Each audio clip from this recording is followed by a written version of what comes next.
তুমি এই তিনটা কাজ করো, তাহলে আল্লাহ রাব্বুল আলামিন তুমি যে আহকাম পালন করতে পারোনি, এই জন্য তুমি ক্ষমা পেয়ে যাবে। নুবা জামিআ ইন্নাহু হুয়াল গফুরুর রহিম। وقال عليه الصلاة والسلام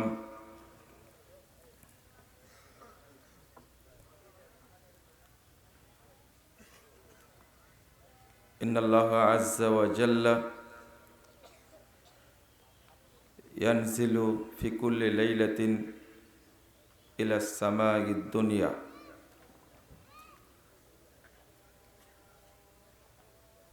إلى ثلث الليل الآخر فيقول من يستغفرني فأستغفر له فأغفر له ومن يسترزقني فأرزقه রওয়াহুল বুখারী। সম্মানিত মুসল্লিবৃন্দ, আল্লাহ রাব্বুল আলামিনের শুকরিয়া আদায় করছি। রব্বুল আলামিন আমাদেরকে জুমার সালাতে অংশগ্রহণ করার তৌফিক দিয়েছেন, বলি আলহামদুলিল্লাহ। আপনারা অবগত আছেন যে চাঁপাইনবাবগঞ্জের রহনপুরের খয়রাবাদের তোফাজ্জল হক মহিলা সালাফিয়া মাদ্রাসার 2 দিনব্যাপী ইসলামী মহাসম্মেলন অনুষ্ঠিত হচ্ছে। গতকাল বৃষ্টি ছিল, সারা দেশেই ঝমঝম করে বৃষ্টি হয়েছে। এরপরেও আপনারা ধৈর্যসহ প্রোগ্রাম সম্মেলন চালিয়ে গেছেন। আল্লাহ আজকে আবহাওয়াটা সুন্দর রেখেছেন, এই জন্য আল্লাহর শুকরিয়া আদায় করি আলহামদুলিল্লাহ। আল্লাহ চাইলে আজকেও বৃষ্টি দিতে পারতেন। বলতে হয়, আপনারা জানেন এর আগেও একটি নিম্নচাপ এসেছিল। সেই সময়টা ছিল 15, 16, 17 তারিখ, এইটার মধ্যে 16-17 তারিখের দিকে, গত নভেম্বরের। সেই সময় একটা ইজতেমা চলছিল ময়মনসিংহের ধানীখোলায়, সর্ববৃহৎ একটা মাঠ। আল্লাহ রাব্বুল আলামিন সেদিনও এই নিম্নচাপের মধ্যে সব জায়গায় বৃষ্টি হলেও ধানীখোলার ওই জায়গাতে আল্লাহ বৃষ্টি দেননি। আলহামদুলিল্লাহ, আল্লাহর অনেক শুকরিয়া। প্রায় লক্ষাধিক মানুষের আয়োজন সেই খুতবায়। তা আপনারা দোয়া পড়বেন, আল্লাহ যেন এই প্রোগ্রামটা আজকে সুষ্ঠুভাবে করার তৌফিক দান করেন, বলুন আমিন। আপনারা আমার সাথে দোয়াটা পড়েন, আল্লাহুম্মা হাওয়ালাইনা ওয়ালা আলাইনা, আল্লাহুম্মা আলাল আকামি ওয়াল দিরাবি ওয়াল জিবাল ওয়া বুতুনিল আউদিয়া ওয়া মানাবিতিশ শাজার। আল্লাহ রাসূল এই দোয়াটা পড়তেন। তো বৃষ্টি তখন পাহাড় এলাকায় হতো, যে এলাকায় বন জঙ্গল সে এলাকায় বৃষ্টি হতো।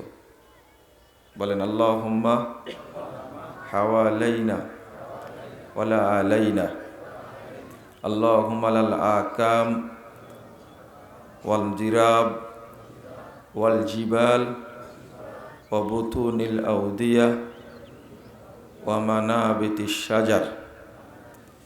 আল্লাহ যেন আমাদের এই দোয়া কবুল করেন, আমিন।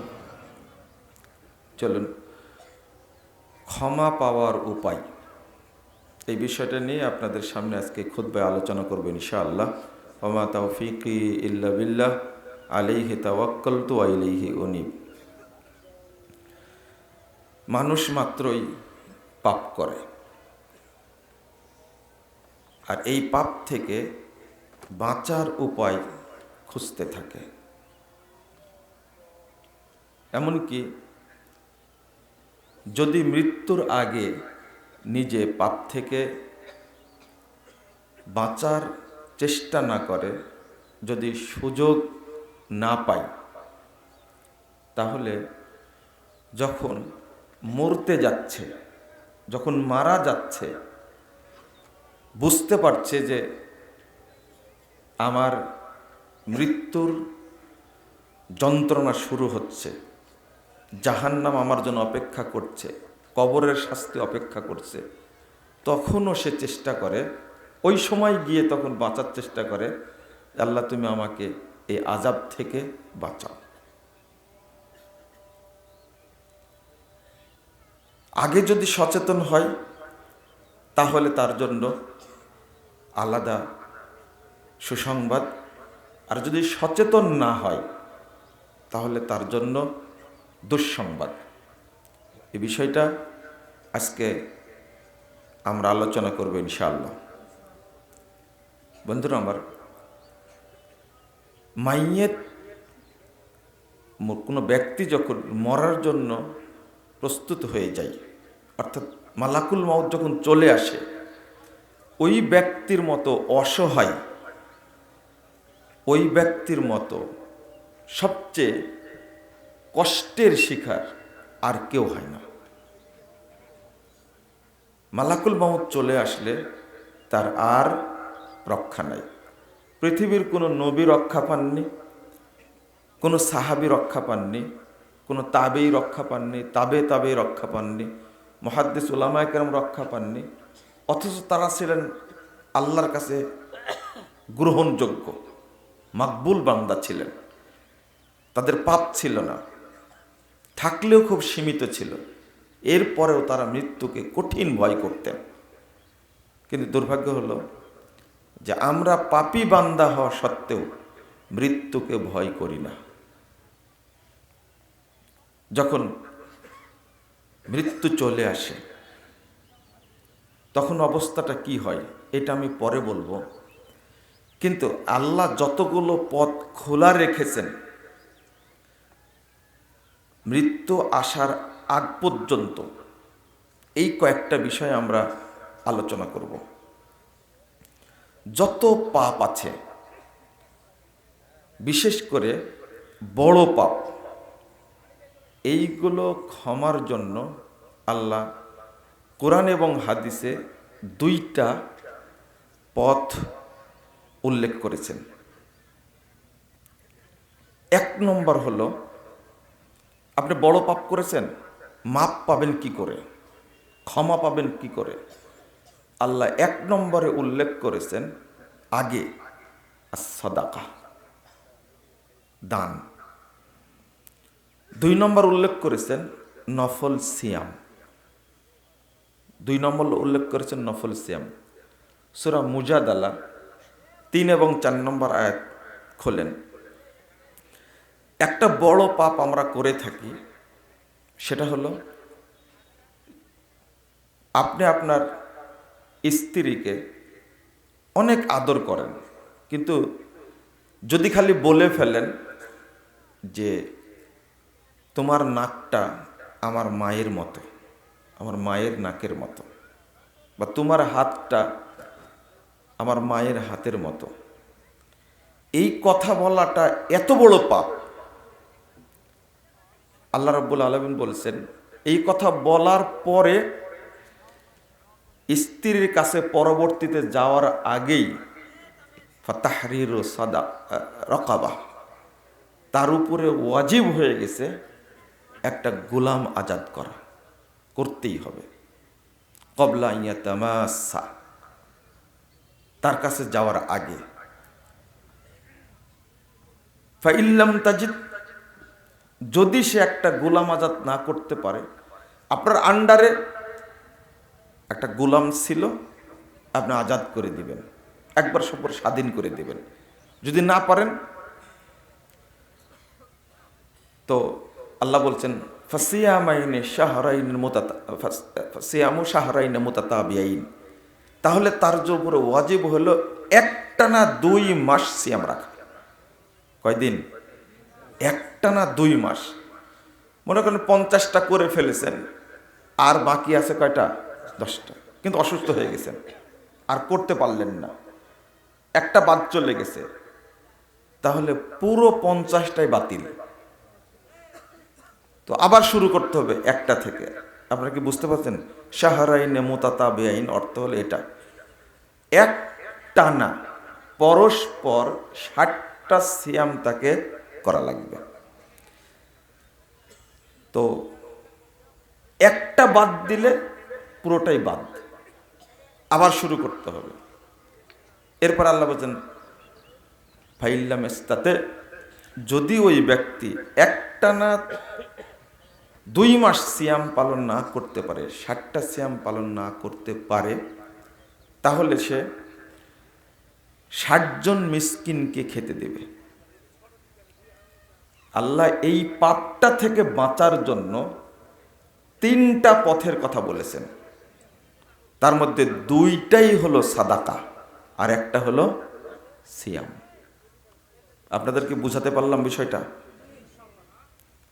তাহলে পাপটা কিন্তু ছোট পাপ না, পাপটা অনেক বড় পাপ। অথচ এই জ্ঞানটা আমাদের নাই। অনেকেই, এই বক্তব্য যখন আমি দিয়েছি বিভিন্ন জায়গাতে, আমার কাছে মনে হয়েছে প্রায় 200-250 মানুষ এই এতিমখানায় বা গরিবদেরকে 60 জন মিসকিনকে খাবার দিয়েছে অনেকেই, আমার জানা মতে আর কি। কারণ এই ধরনের কথা অনেকেই বলে থাকে, জ্ঞান নাই তাই। আল্লাহ যেন আমাদের ক্ষমা করেন। 2 নম্বর, আপনি হজ্জে গেছেন, অসুস্থ হয়ে পড়েছেন। আল্লাহ এই অসুস্থ হওয়ার কারণে হজ্জের কোন আহকাম পালন করতে পারেননি। আল্লাহ বলছেন ফাফিদিয়াতুন তাআমু মিসকিন। প্রথমটা বলছেন যে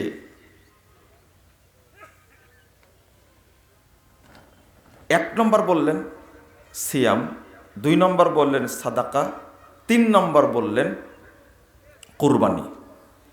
তুমি এই 3টা কাজ করো, তাহলে আল্লাহ রাব্বুল আলামিন তুমি যে আহকাম পালন করতে পারোনি, এই জন্য তুমি ক্ষমা পেয়ে যাবে। একজন মানুষকে আপনি হত্যা করেছেন, সূরা নিসার মধ্যে আসছে, মানুষ হত্যা করা সবচেয়ে বড় পাপ। তো আল্লাহ রাব্বুল আলামিন আপনার ব্যবস্থা করছেন, যদি বাঁচতে চান এই কাবিরা গুনাহ থেকে, তাহলে আল্লাহ বলছেন তোমাকে সাদকা করতে হবে, তাহলে আল্লাহ এই পাপ থেকে তোমাকে মাফ করবেন, তোমাকে মুক্ত করবেন। আপনি কসম করেছেন, কসমটা পূরণ করতে পারেননি, তো এর থেকে বাঁচার পথ কি? কসম করেছেন, কসমটা ভঙ্গ করে পাপ করেছেন, তো এই পাপ থেকে বাঁচার পথ কি? 89 নম্বর আয়াত সূরা আল মাইদার মধ্যে এসেছে, আল্লাহ রাব্বুল আলামিন বলছেন তুমি 10 জন মিসকিনকে খাবার দিবা, অথবা সিয়ামু সালাসাতে আইয়াম, অথবা 3 দিন সিয়াম রাখবা। অর্থাৎ দেখেন, পরস্পরে আমি ক্ষমা পাবো কি করে? আল্লাহ যেগুলো পদ বাতলিয়ে দিচ্ছেন,